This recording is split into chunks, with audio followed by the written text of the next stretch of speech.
اعوذ باللہ من الشیطان الرجیم، بسم اللہ الرحمن الرحیم۔ جی، ہماری سورہ بقرہ اللہ کی رحمت سے کل ختم ہوئی اور بہت اللہ تعالیٰ نے امپورٹنٹ پوائنٹس ہم کو سورہ بقرہ میں بتائے،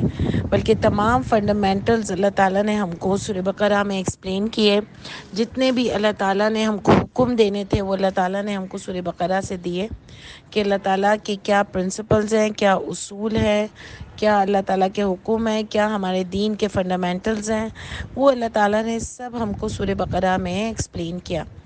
اور آگے بھی آپ دیکھو گے کہ جتنی بھی سورہ بقرہ میں ٹاپکس آپ سے ڈسکس ہوئے، اسی کی ایکسپلینیشن آپ کو آگے پورے قرآن میں ملیں گی۔ وہی چیزیں ہیں جو اللہ تعالیٰ نے پہلے سبق میں ہم کو انٹروڈیوس کروائی، وہی آگے چل کے اللہ تعالیٰ اس کو ریپیٹ بھی کریں گے، اس کی بریفنگ بھی دیں گے۔ آپ کو ہر چیز قرآن سے مل جائے گی جو کہ آپ کی زندگی گزارنے کے لیے ضروری ہے، ٹھیک ہے۔ اور آپ دیکھو گے کہ آج ہماری انشاءاللہ اللہ کی رحمت سے سورہ آل عمران اسٹارٹ ہو رہی ہے، اس میں بھی آپ کو بہت امپورٹنٹ پوائنٹس ملیں گے۔ اور کل کی جو ہم نے آیتیں پڑھی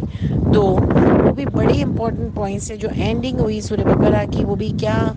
کمال اینڈنگ اللہ تعالیٰ نے کی، اور آگے بھی آپ دیکھو گے کہ کسی جوائننگ آپ کو ملے گی انشاءاللہ تعالیٰ۔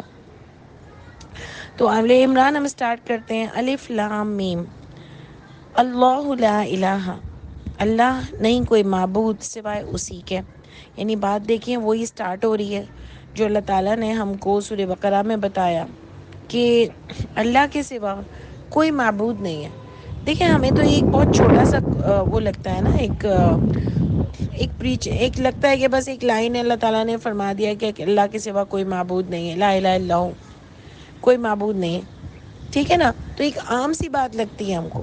لیکن ہم اپنی زندگیوں میں دیکھیں اور اس کو ذرا سوچنے کی کوشش کریں اور اس کو اگزامپل سے سمجھیں اگر ہم، تو ہم اپنی زندگیوں میں صرف انہی کو معبود نہیں بناتے۔ یہ صرف کفار کے اوپر نہیں جا رہا،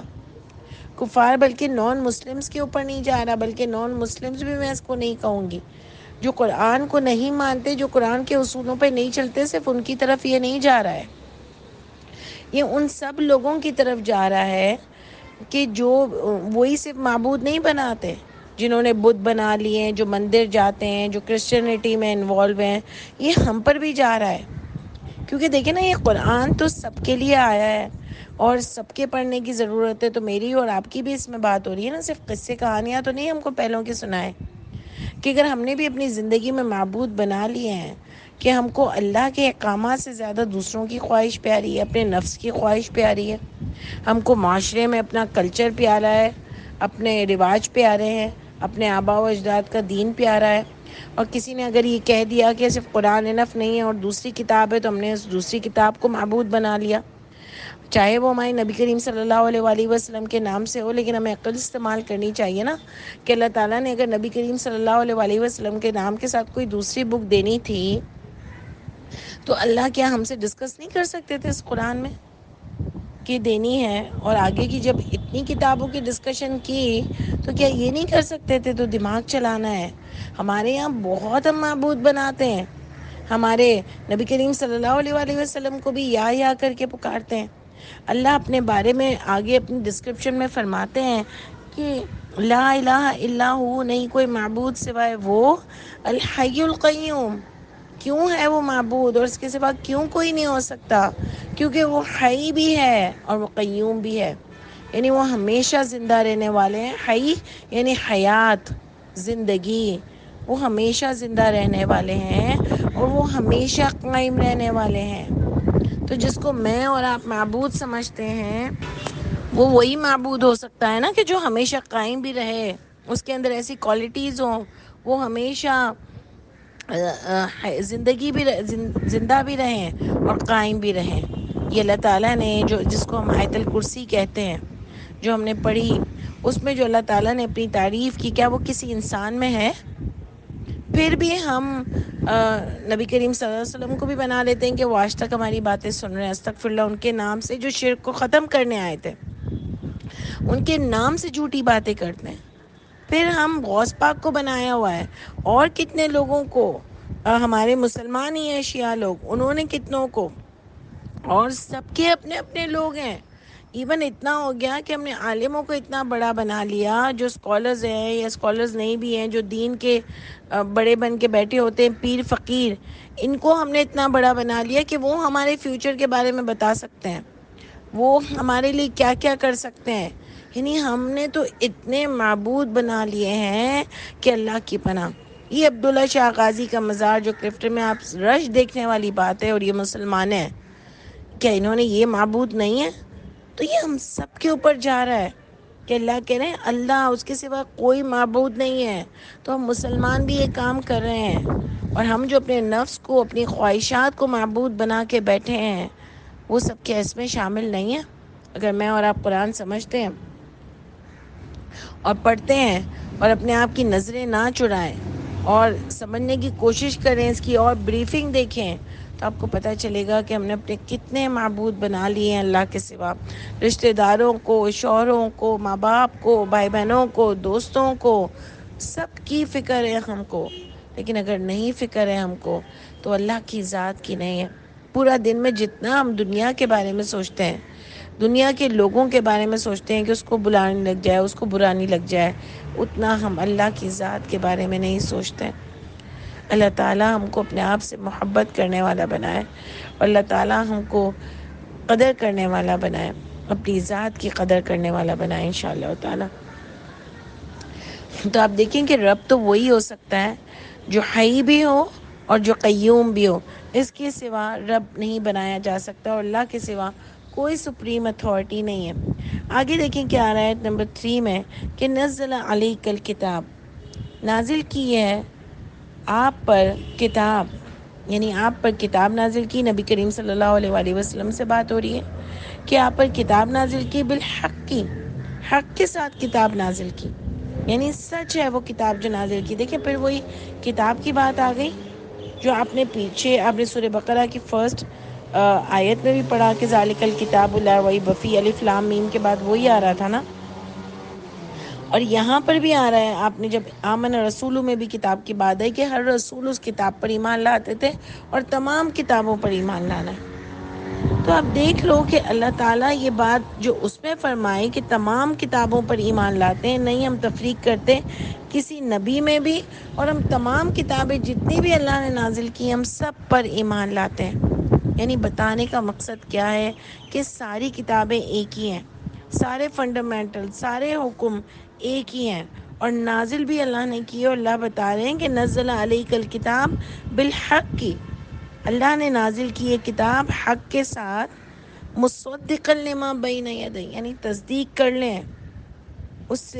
سے جو پہلے آئی ہیں، اس سے بھی تصدیق کر لو۔ اس کو کیسے تصدیق کی جاتی ہے؟ جب وہ دوسری کتاب سے دیکھ لو کہ یہ سیم ہے، اللہ کے اصول ایک ہی ہیں ہمیشہ سے۔ ہمارے یہاں جو بتا دیا جاتا ہے نا کہ پہلے تو شراب حلال تھی پھر حرام ہے، یہ سب دوگلی باتیں ہوتی ہیں۔ قرآن سے آپ کو کوئی یہ والی چیز نہیں ملتی۔ قرآن سے صرف یہی ملتا ہے کہ ایک ہی جیسے رولز اور ایک ہی جیسے پرنسپلز اللہ تعالیٰ نے رکھے ہیں۔ اور ابھی بھی آپ دیکھو گے نا، کبھی آپ کی ڈیفرنٹ ریلیجن کے لوگوں سے ملاقات ہو نا، کبھی آپ ان سے بات کرو گے نا کہ چاہے ہماری طرح ان کا دین بھی بہت بدل چکا، بہت اس میں مکس چیزیں آ چکی، بہت گپلے ہو چکے، تو آپ پھر بھی دیکھو گے نا تو کہیں نہ کہیں چیزیں ملتی ہوں گی کہ وہ بھی اللہ کی راہ میں پیسہ نکالتے ہیں۔ ان کے یہاں بھی ایک ماڈسٹ کپڑے پہننے کا ایک ہے، وہ بھی جنت دوزخ کو مانتے ہیں، وہ بھی بہت ساری راتوں کی عبادتوں کو مانتے ہیں۔ بہت ساری چیزیں ایسی ہیں کہ جو آپ کو لگیں گی کہ سملر ہیں۔ انسانیت ان میں بھی بتائی گئی اور ہم میں بھی بتائی گئی، کیونکہ دین ایک ہی تھا۔ سب نے اپنی اپنی مرضی سے اس دین کو کیا کیا ایڈیشن کر کے، جو دین کے بڑے بن کے بیٹھ گئے، جو دین کے سوداگر بن کے بیٹھ گئے، انہوں نے اپنی مرضی سے کیا کیا دین میں ملاوٹیں کی، جیسے کہ آج ہمارے یہاں ہو رہی ہیں، اور دین کو بدل کے رکھ دیا۔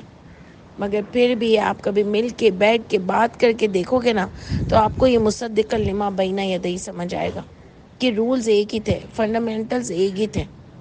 لیکن لوگوں نے اس کو بدل دیا، دین کے ٹھیکیداروں نے اس کو بدل دیا۔ تو کیا آ رہا ہے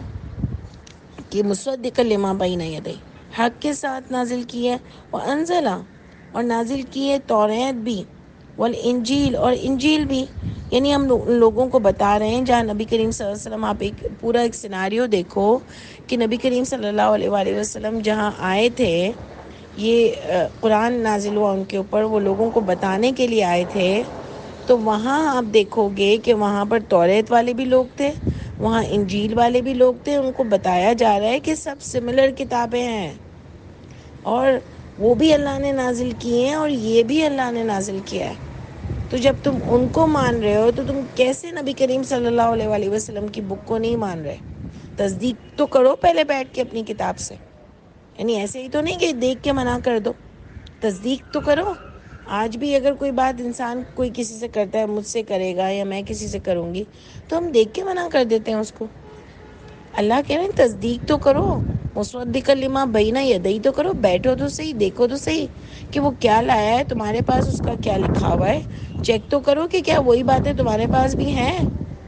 لیکن ایکچولی انسان چیک ہی نہیں کرنا چاہتا نا، وہ اپنی جو اس نے بلڈنگ ہمارے جھوٹ پہ بنائی ہے اس کو گرانا ہی نہیں چاہتا، وہ اپنے آباء و اجداد کے طریقوں کو بدلنا ہی نہیں چاہتا۔ اللہ نے خود قرآن میں فرمایا ہے کہ انسان کیوں جلدی سے نہیں مانتا؟ ضد کی وجہ سے، انا کی وجہ سے، غرور کی وجہ سے، آباء و اجداد کے دین کی وجہ سے نہیں ماننا چاہتا۔ حالانکہ جب بات اس کو سمجھ آ جاتی ہے، اس کے باوجود بھی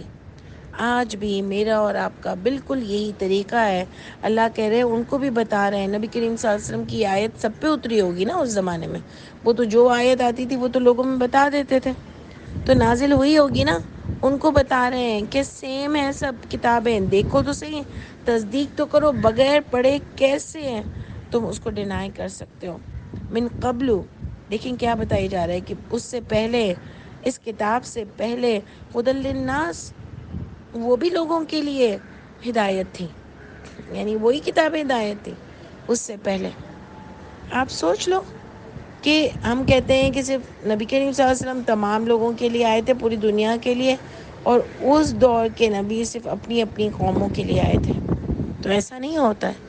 وہ والی کتابیں بھی تمام للناس، تمام جہان کے لیے تھی، تمام لوگوں کے لیے تھی۔ ہر نبی اپنے اپنے دور میں ہر ایک کے لیے آئے تھے،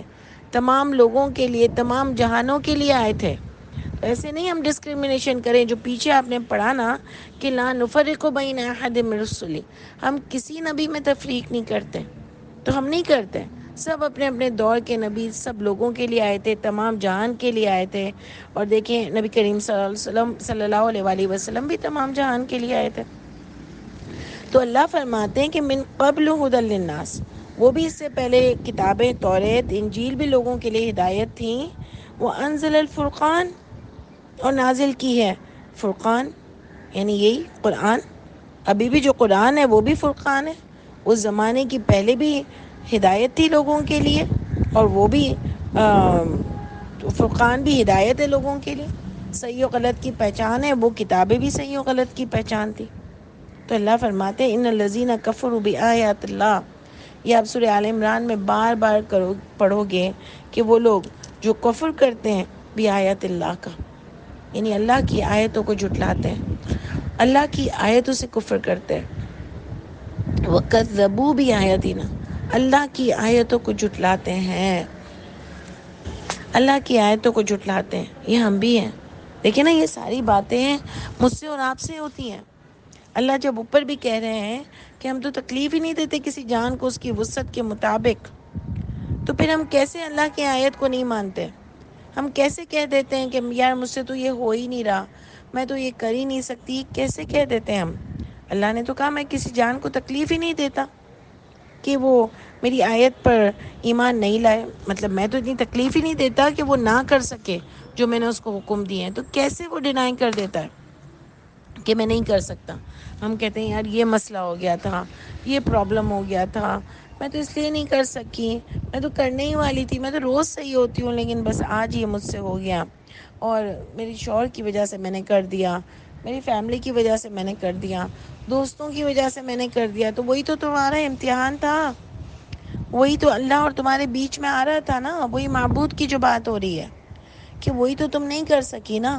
اسی میں تو تمہارا امتحان تھا، اسی میں تو تمہیں دیکھنا تھا، وہی تو تم نہیں کر سک رہی تھی نا، وہیں تو تم نے اللہ کو سب سے اوپر نہیں کیٹیگری رکھی نا، تم نے کسی کی وجہ سے کر لیا تو تم کو اللہ یاد نہیں ہے؟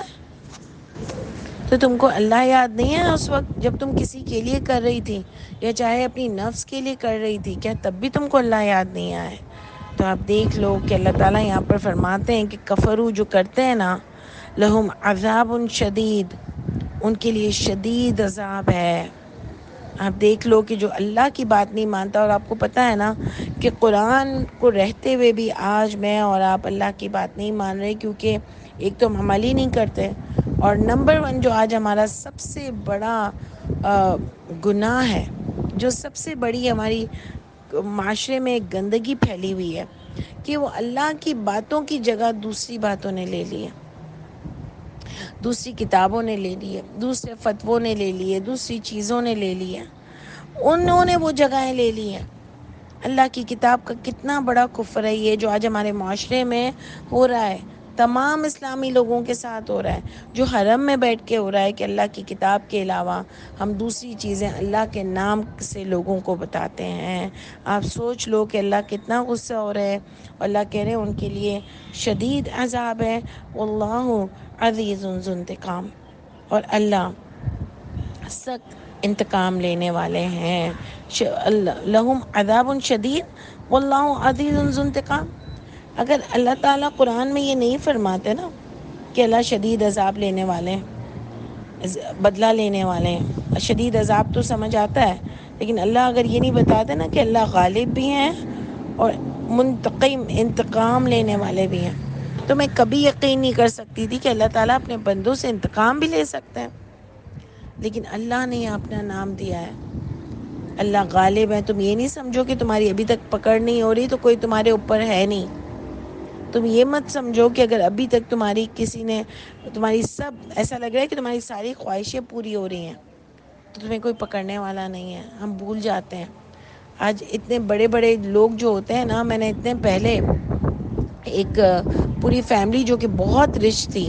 کووڈ کے زمانے میں اس کی فیملی آ نہیں سک رہی تھی، اور انہوں نے جو ہے وہ ایک فلائٹ لی جب کووڈ کا تھوڑا سا کھلا، کیونکہ لاک ڈاؤن تھا لندن وغیرہ میں، تو وہ آ نہیں پا رہی تھی۔ وہ آئی، ان کا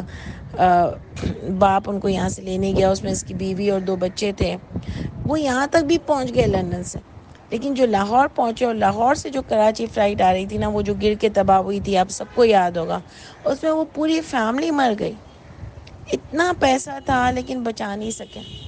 تو کیا ہماری جان، کیا پیسہ، کیا خواہشات سب یہیں کی رہ جانی ہے؟ ہم کو اللہ کے پاس جانا ہے، اور ہم سب سے کم اس کی تیاری کرتے ہیں۔ اور اللہ دیکھیں، اللہ کہنا ہے ذو انتقام، اللہ بدلہ لینے والے ہیں، اور اللہ بدلہ لیں گے۔ اگر ہم نے اللہ کی بات نہیں مانی، کفر بآیات اللہ کیا، تو آپ یہ یاد رکھو کہ دیکھو 2 بڑی ڈراؤنی چیزیں اللہ تعالیٰ نے یہاں پر بتائی ہیں، کہ شدید عذاب اور عزیز ذو انتقام۔ تو آپ دیکھ لو کہ قرآن سیکھنا، سمجھنا، عمل کرنا کتنا ضروری ہے، کہ آپ کو یہ پتہ ہو کہ آپ قرآن سے ہٹ کر کسی چیز کو اللہ کا پیغام بنا کر تو نہیں قبول کر رہے ہیں، اور اس پر تو نہیں چل رہے ایک انسان کے فتوے پر اور جھوٹی باتوں پر، ورنہ اتنا سخت اللہ تعالیٰ اس بات پر ناراض ہوتے ہیں۔ تو غور کیجئے گا اس کو۔ پھر آیت نمبر 5 میں کیا آتا ہے کہ ان اللہ لا یخفی علیہ، بے شک اللہ تعالیٰ نہیں وہ چھپاتے، علیہ اس پر کچھ بھی نہیں چھپی، اس پر کوئی بھی چیز، فی الارض نہ ہی زمین میں، ولا فی السماء اور نہ ہی آسمان میں کوئی چیز چھپی ہوئی ہے اس اللہ سے۔ بے شک اللہ رب العالمین ہے، اور اللہ ہر چیز پر قادر ہے۔ انشاءاللہ پھر آگے ہم کل کنٹینیو کریں گے۔ سبحان ربک رب العزت عما یصفون وسلام علی المرسلین والحمد للہ رب العالمین۔ السلام علیکم ورحمۃ اللہ وبرکاتہ۔